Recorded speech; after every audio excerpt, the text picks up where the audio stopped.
Hello guys, क्या हाल चाल है हम लोगों का। सुबह का 7:30 बज चुका है। हम लोग आए हैं बीज बनाने के लिए गन्ने का। पूरा दिहाड़ी बीज बनाना पड़ेगा,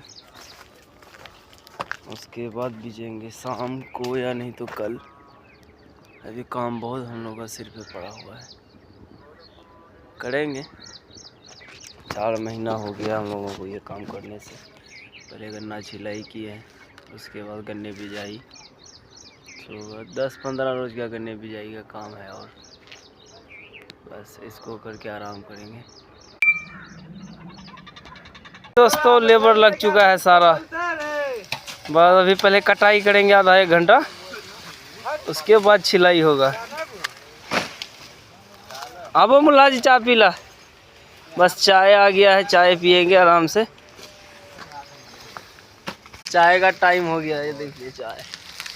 हमने ये मोटा भाई, ये मोटा भाई। चाय खत्म जुबेर है।